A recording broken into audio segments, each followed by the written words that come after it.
গাড়ি গাড়ার থেকে আয়া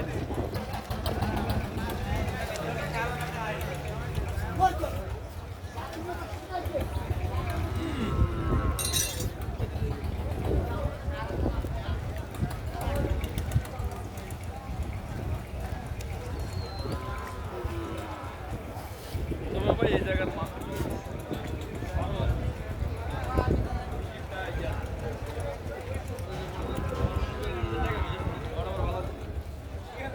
আমরা যে টাউন বন্দরের মানুষ না যে আমাদের বাড়িতে এগো থানা রাইপুর 17 কিলো দূরে আমাদের বাজার 17 কিলো নেই হ্যাঁ 17 কিলো দূরে আছে নদীর বাড়ি এই নদীতেই আমাকে বাড়িতে 17 কিলো তবে এরা আমাকে বাজার রাইত আমাকে দিকে নাইলে চলবে এটা তো আমার ব্যাক সাইড হ্যাঁ এটা তো আমার ব্যাক সাইড